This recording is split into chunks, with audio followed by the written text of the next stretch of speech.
बहुत साल पहले की बात है। कुछ सैनिक एक लकड़ी का गट्ठा उठाने की कोशिश कर रहे थे। कई बार कोशिश करने के बाद भी वो असफल थे। सैनिकों के जत्थे का नायक वहीं खड़ा था। वो खड़ा खड़ा बस देख रहा था, उन्हें आदेश दे रहा था और काम में बार बार असफल होने पर उन्हें लताड़ रहा था। वहां से एक घुड़सवार गुजरा और उसने नायक से पूछा, तुम इनकी मदद क्यों नहीं करते? नायक ने जवाब दिया, मैं बॉस हूँ, मैं इनका नायक हूँ और मेरा काम सिर्फ इन्हें आदेश देना है। घुड़सवार तभी अपने घोड़े से उतरा और सैनिकों के पास गया। सैनिकों की गट्ठा उठाने में मदद की। शायद उस गट्ठे को उठाने में एक ही हाथ की जरूरत थी, जो हाथ उस नायक ने नहीं दिया, उस घुड़सवार ने दिया, क्योंकि नायक तो सिर्फ आदेश दे रहा था। क्या वो वाकई नायक कहलाने के लायक था? क्या नायक ऐसे ही होते हैं? सोचने वाली बात है। दूसरी तरफ था वो घुड़सवार, जिसने 1 मिनट की भी देरी नहीं की सैनिकों की सहायता करने में।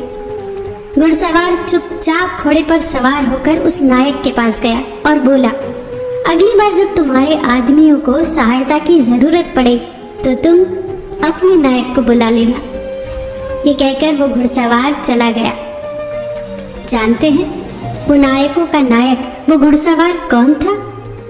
वो कोई और नहीं, जॉर्ज वॉशिंगटन थे। आपका पद ये तय नहीं करता कि आप कितने महान हैं, आपके काम तय करते हैं कि आप कितने महान हैं। चालाकियां सीखना बहुत आसान है, पर आप उन चालाकियों से अपने व्यक्तित्व में कुछ ऐड नहीं कर सकते, कुछ जोड़ नहीं सकते। एक खोखले व्यक्तित्व वाला इंसान ओछा और उथला ही रह जाता है। इंसान के व्यक्तित्व में वजन होना चाहिए, उदार होना, दयालु होना, शिष्टाचारी होना, विनम्र होना, ईमानदार होना। ये हैं असली जीवन मूल्य जो व्यक्तित्व में वजन पैदा करते हैं। अपने व्यक्तित्व पर काम करिए, फिर आपकी चमक को दुनिया में बिखरने से कोई रोक नहीं सकता। फिर आपके लिए बजी तालियों की गूंज दूर तक सुनाई देगी। आजकल सिर्फ यही सुनने को मिलता है, सिर्फ अपने बारे में सोचो, सेल्फिश बनो तभी सफल हो पाओगे, बुरे बनो तभी सफलता मिलेगी। हो सकता है ऐसा करने से सफल हो भी जाओ, पैसे भी कमा लो, पर अंदरूनी खुशी मिली या नहीं ये जरूर बताना। आत्मसंतुष्टि मिली या नहीं ये जरूर बताना।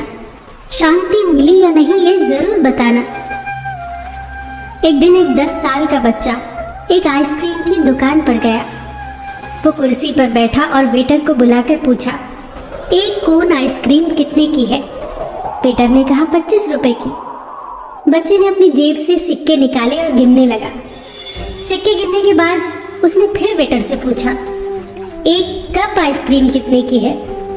वेटर भी जल्दी में था, उसके पास बहुत ग्राहक थे और बच्चा उसे उलझाए हुए था। वेटर ने झल्लाकर कहा, कप में आइसक्रीम 20 रुपए की है। बच्चे ने कहा, फिर वही ले आओ। बच्चे ने बड़े मजे से आइसक्रीम खाई और वो चला गया। जब वेटर बच्चे की प्लेट उठाने आया तो उसने प्लेट में 5 रुपए पड़े देखे, टिप के रूप में उस वेटर के लिए। वेटर की आंखों में आंसू आ गए, क्योंकि बच्चे के पास 25 रुपए थे। वो अपनी मनपसंद कोन वाली आइसक्रीम खा सकता था, पर बच्चे ने अपनी खुशी में उस वेटर को भी शामिल करने की सोची। क्या आज के बाद वो वेटर इस घटना को भूल पाएगा? उस बच्चे की संवेदनशीलता ने कितना बड़ा पाठ उस वेटर को सिखाया, वो जिंदगी भर इसे याद रखेगा। जिंदगी भर वो बच्चे की भलाई की कामना करेगा। जब भी उस बच्चे को याद करेगा उसे आशीर्वाद देगा। तो बच्चे ने यहाँ क्या कमाया? अनमोल चीजें कमाई। पूरे जीवन के लिए एक मुस्कुराहट, एक याद, एक आशीर्वाद, ये होती है असली कमाई। और ये बुरे बनने, सेल्फिश बनने और सिर्फ अपने बारे में सोचने से नहीं आती। अगर हमारी सोच भी उस बच्चे की तरह हो जाए तो सोचिए दुनिया कितनी हसीन हो जाएगी। अपनी खुशी के साथ साथ सबकी खुशी के बारे में सोचने से ही असली खुशी आती है। एक आदमी को मरने के बाद पूछा गया कि स्वर्ग जाना चाहोगे या नर्क। आदमी ने कहा, फैसला लेने से पहले मुझे दोनों जगह दिखाओ। उस आदमी को पहले नर्क ले जाया गया। नर्क में एक बहुत बड़ा मेज था और मेज पर तरह तरह के पकवान, एक से बढ़कर एक लजीज। पर वहाँ के लोगों के चेहरे पीले पड़े हुए थे, जैसे कई दिनों से खाना नहीं मिला। वहाँ हंसी खुशी का नामो निशान तक नहीं था। वहाँ व्यंजन तो एक से बढ़कर एक थे, पर हाथों में 4-4 फुट लंबे कांटे छुरियां बंधी थी। अब 4 फुट लंबे कांटे छुरियों से भला कोई कैसे खाए? यही कारण था उनके भूख से बेहाल होने का। अब उस आदमी को स्वर्ग दिखाने ले जाया गया। वहां भी बिल्कुल वही नजारा था, हूबहू नर्क के जैसा। बड़ी सी मेज, लजीज व्यंजन एक से बढ़कर एक, और उनके हाथों में भी 4-4 फुट लंबे कांटे छुरी बंधे थे। पर यहाँ एक कमाल की बात थी, लोग अपने हाथों में बंधे कांटे छुरियों से दूसरों को खाना खिला रहे थे।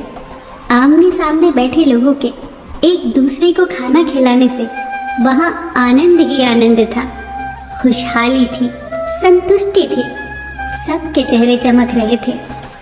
बस यही बात इस संसार पर भी लागू होती है, हमारे जीवन पर भी लागू होती है।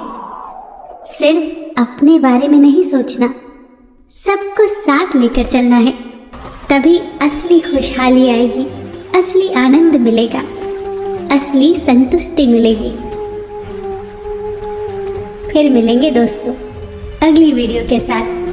तब तक के लिए अपना ख्याल रखना और हमेशा मुस्कुराते रहना।